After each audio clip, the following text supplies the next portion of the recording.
We live on Birchcrest Pond in the countryside area of Edina. What first drew us into this home was the beautiful view of the pond outside, but we knew the house needed quite a bit of work on the inside.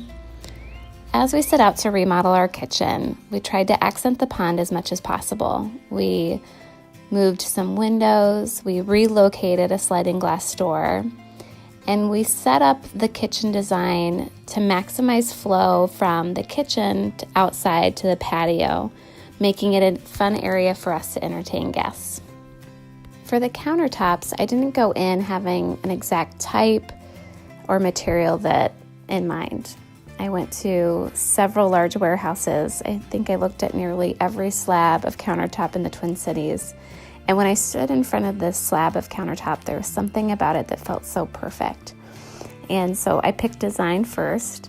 It does so happen that it's quartzite, and I'm very happy that it is quartzite because it'll be more durable.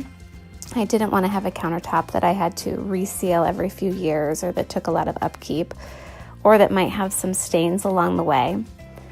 And we are so happy with the look of the design and how it fits in with the rest of the kitchen. One of my favorite parts of the new kitchen are the ceiling beams. These all started because we have a very large, very heavy fireplace in the kitchen. It's made up of heavy brick. And we wanted to balance out the space and make it feel more cozy. As we looked at different types of wood beams, we wanted something that wasn't too rustic, but still had that cozy feel in nature. And we also wanted to tie it into the barn door that leads into the pantry. And that's how we aligned on the style of wood and stain color that we did. We definitely use the pot filler all the time, about every couple of days, whenever we're cooking, whenever we're steaming vegetables, boiling water for a pot of pasta. We use it all the time. When we first started the kitchen design project, we actually started it with a designer. We experimented with different layouts and how to reconfigure the space. But one of the things that drew us into working with Limitless Construction and Matt is that Matt's team also has a strong design eye.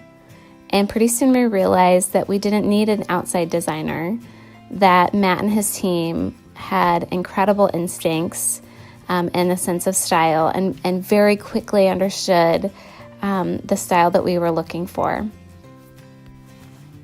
We did decide to live in the house during the remodel. It was a little difficult. We've got 2 small children, but Limitless Construction made it as easy as possible. They sealed off the areas where there was construction, and we set up a makeshift kitchen and basement. They stuck very closely to the schedule, and in less than 3 months, the kitchen was complete.